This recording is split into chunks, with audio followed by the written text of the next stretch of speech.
What I want to talk about right now is the idea of God being with us. This is one of my favorite passages or concepts in all of the Bible because we see over and over when God is with people in the Bible, for example, Joseph or Moses or David, incredible things happen. Okay. That's what we want. We want God with us.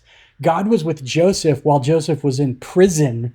And even being in prison, he was blessed. He had all of this favor from God. People were giving him responsibilities and taking care of him. He was getting promotions, even though he was in prison. So why? Not because of Joseph, but because God was with him. It continually says that.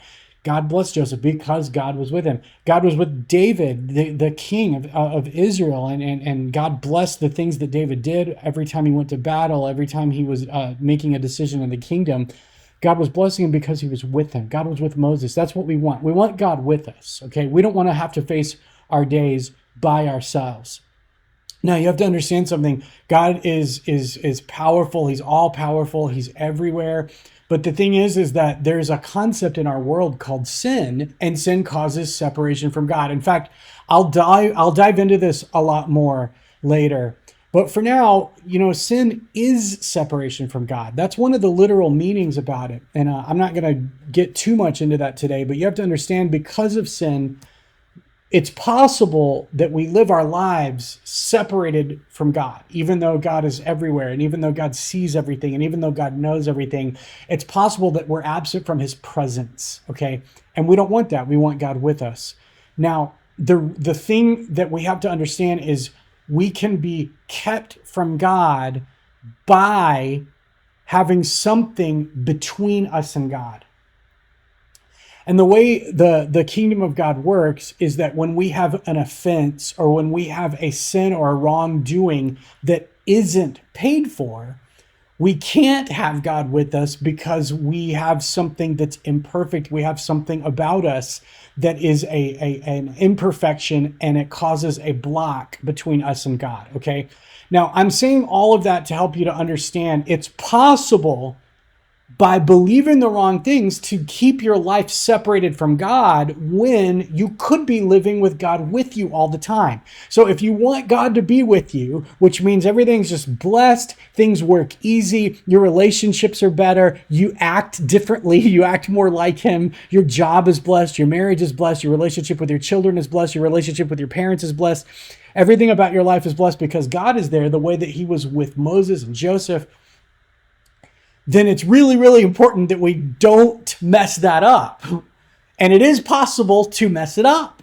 It's possible to live your lives without it. In fact, that's why Jesus came and died, which we'll look at in just a moment, is so that we don't mess it up. So before I keep going, I want you to know my name's Tyler Jones. I was a pastor for a long time. I planted a church. I've helped a lot of people understand God, and my goal with this channel is to bridge the gap in Christians' understanding about the Bible, to give you a more complete understanding about the Bible, and to help you to have an accurate view of God. He's so much bigger, and his love is so much more amazing, and his grace is so much more incredible than most people understand. And that's why I wanted to come here, because there is a lot of, sorry, I'm silencing my phone. There's a lot of confusion out there.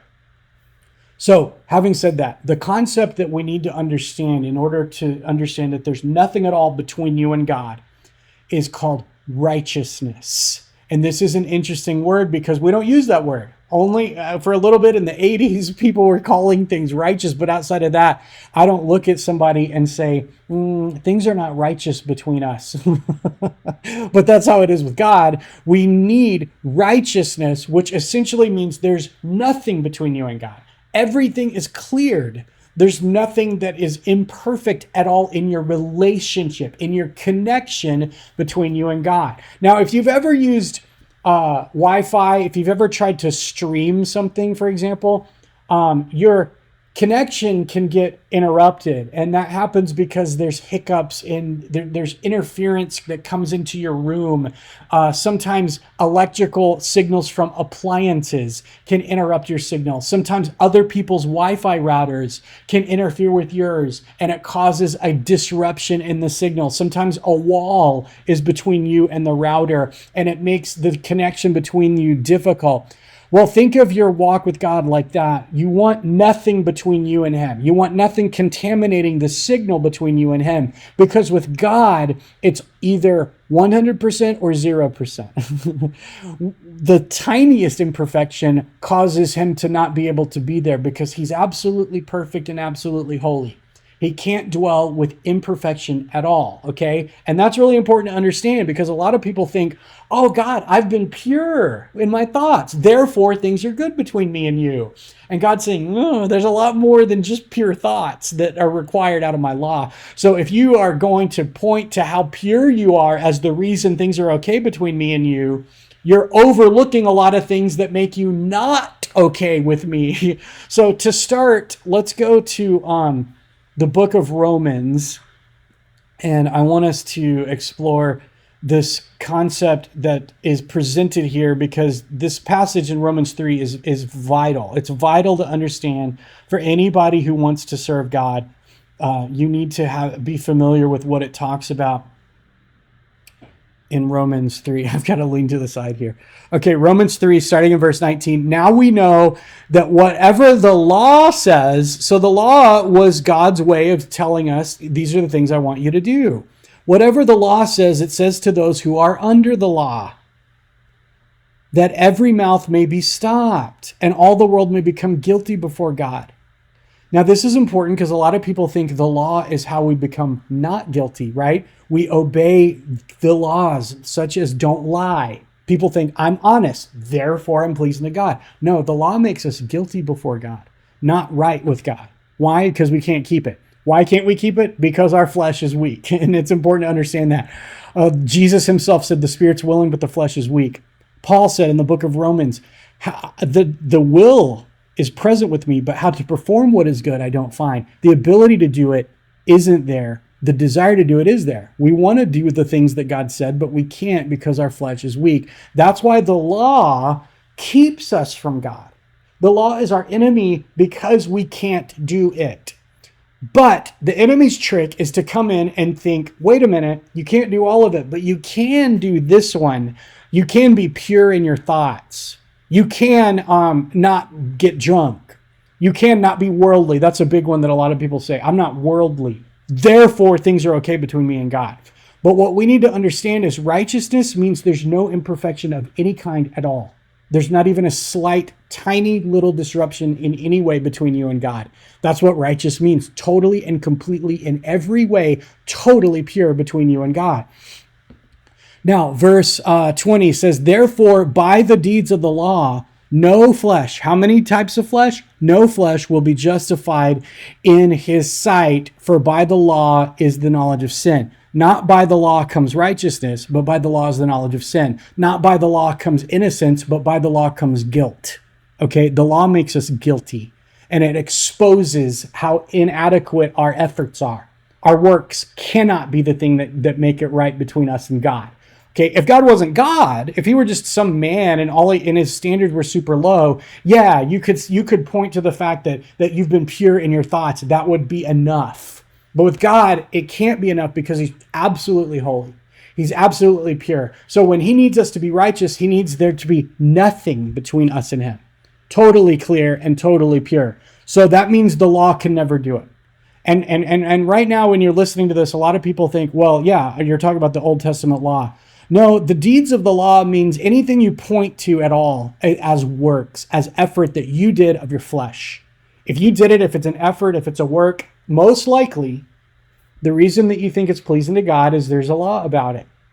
Okay, if you're pointing to your honesty, the reason you think honesty makes you right with God is because there's a law. The law says don't bear false witness, don't lie. You think, well, I don't lie, therefore I'm pleasing to God. Or with lust, we think, well, we're not supposed to commit adultery and we're not supposed to fornicate. I haven't, and Jesus tied that to our thoughts. So I've been keeping my thoughts clear. I've been being careful what I look at online. I'm being pure with what I look at. I'm being pure with my body. I'm not engaging in adultery. I'm not engaging in fornication. Therefore, I'm pleasing to God. Now, I'm not saying we want to do those things, but what I'm saying is we can't point to those as the reason we're pleasing to God, because when we do that, we're overlooking all the laws we do break. There's a lot of laws. And what I'm trying to get you to understand is when you point to those, you might just think of it as sin, but actually what you're pointing at is the law. You're saying, I'm avoiding sin, therefore I'm pleasing to God. What you're actually doing is saying, I'm fulfilling the law, I'm obeying God's law, therefore I'm pleasing to God. But what did we just read? Every mouth is stopped by the law. Everyone's guilty before God by the law. Not innocent, not pleasing, guilty. Get that in your head. We have to understand the law makes us guilty, never okay, never good, never right. The law doesn't make us right with God. The law makes us guilty before God. And so I know it's hard to separate law from ceremonial law. Every time I say it, people think that I'm talking about boiling a goat in its mother's milk, or that I'm talking about women can't wear pants or something like that. Those are part of the Old Testament law, yes, but also part of the Old Testament law is thou shalt not lie. Also part of the Old Testament law is committing adultery. Don't do those things, okay? I'm not saying lie. I'm saying don't point to those things as the reason you're accepted by God. Don't point to them, okay? Because what you're trying to do is be righteous by your own actions and works. That's called self-righteousness. You don't want self-righteousness, you want real righteousness. Real righteousness means you are actually perfect in every way. Absolutely perfect. That's pretty difficult to do. It can't be done. Okay, so what did God do? Verse 21, but now the righteousness of God, so what are we after? We're after righteousness. The righteousness of God apart from the law is revealed, being witnessed by the law and the prophets. Okay, so in other words, it's when Paul says witnessed by the law and the prophets, it means actually the law and the prophets, which are the Old Testament, all of the books of the Bible before Jesus came, were the law and the prophets. And he's saying it's witnessed by them. They knew what was coming. They knew that what they had at that time was not God's final plan. God's final goal and the thing he was leading towards the whole time in all of his dealings with man was sending his son to us. And he wanted his son to be here with us so that we could actually be righteous. And without his son, we can't actually be righteous. We can only have pure thoughts, or we're not getting drunk. Look, God, I don't get drunk. Look, God, I'm not worldly. And God's saying, you're not worldly, but there's 613 laws in my law. You're breaking a ton of them all the time. You don't even realize it. And James is clear that we could keep all of the laws, but stumble in one point, and we can't be right with God. So when we are after nothing between us and God at all, like a clear, totally clear signal, we have to be perfect in every way. That can't happen through the law. So he sent his son, and the law and the prophets attest to it. Verse 22, even the righteousness of God through faith in Jesus Christ to all and on all who believe, for there is no difference, for all have sinned and fall short of the glory of God. So this is really important, because when we try to go before God and we want to be pleasing to God, and if you're following him, you want to please him, you have to remember, I can't point to my efforts. I can't point to my works, because what you're doing is pointing to law keeping. I can't point to how honest I am. I can't point to how I'm not worldly. God likes those things. There's scriptures about being worldly, okay? And he wants us to be honest, but you cannot use those as the reason that there's nothing between you and God. The only way there can be nothing between you and God at all is when Christ's death covers you. And his death can only cover you by one way. What did we just read in verse 22? Faith in Jesus Christ. When you believe that you're righteous because of Jesus, you actually are what? Righteous. Not partially righteous. Not kind of clear. Not okay, right? You're not okay. Righteous means absolutely perfect in every way. That can't happen through effort. It can't happen through the law. It can only happen by believing Jesus, who was perfect, who still is perfect, who died and shared his death with us when his death gets applied. Then we actually become perfect, okay? So that's really important. So what I'm trying to get you to understand is that when you point to your efforts, when you point to your holiness or your purity, or how not worldly you are, how different from the world you are, or how Christ-like you are. We want to be Christ-like, but when you use that as the reason things are okay between you and God, what actually happens is you get cut off from the Lord.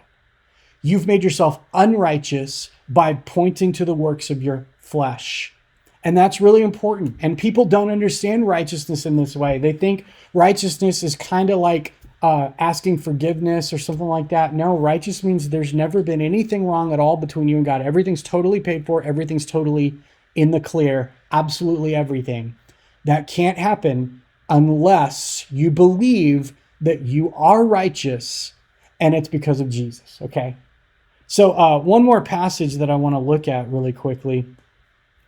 Let's go to the next chapter, Romans chapter 4. Okay, actually, let me pull it up here on the slides so that you can see it. Romans 4, verses 1 through 5. One of my favorite passages in the Bible, again, and everybody should know this passage. Here we go. Not memorize it, but just be familiar with it. What then shall we say that Abraham our father has found according to the flesh? For if Abraham was justified by works, he has something to boast about, but not before God. So God doesn't want whatever makes us right with him to be something we could boast about. And that's an important thing. My channel is called Essential Gratitude because when we realize that we're pure, and it's because of Jesus, not us, that makes us grateful. But if it's because of your own efforts, you can't be grateful for your own efforts. If the reason you're right with God is not something you could be grateful for, it's something that you can boast about, and therefore it can't make you right. It's effort. It's law keeping. Keep that in mind. And then verse 3, for what does the scripture say? Abraham believed God, and it was accounted to him for what? For righteousness. And that's what we're all after. We all want to be righteous before God. We all want to be right with him. We all want to please him. And we can't do that through the law and through our efforts. Now, to him who works, the wages are not counted as grace, but as debt. And that's really important because when we hold up our works and we say, look at how pure I am, God, I'm right with you. Look, God, I'm not worldly at all. Look, God, I'm so careful with what I watch, right? I curate my TikTok feed really well. I'm really careful about who I follow on Instagram, God. Look at that. Look at how good I am. Aren't I pleasing to you? Then God says, actually, those works that you're holding up separate you from me.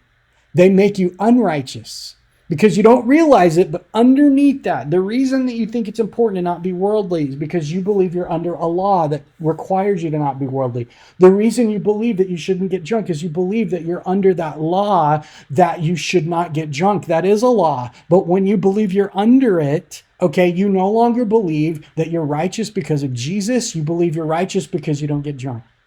You don't believe you're righteous because of Jesus. You believe you're righteous because you're so careful with what you watch.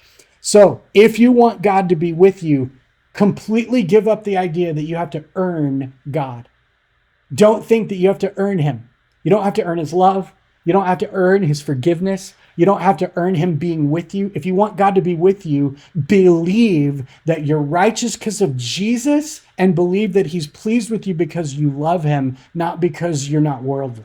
Not because you're not doing the things that the Bible has laws against. And then what happens, okay? This is important. Your behavior will change. You'll become more like Christ, but it'll be because the Holy Spirit works in your heart those new desires, okay? And I'll keep getting into more and more of that. But for now, understand, righteousness is what we want. Righteousness is what makes God with us. And righteousness can only come through faith in Jesus Christ, what he did for us, believing that he makes us righteous, and it's on all who believe. There's no difference on those who believe. If you believe that you are righteous because of Jesus, then God will be with you, okay? And he can be finally.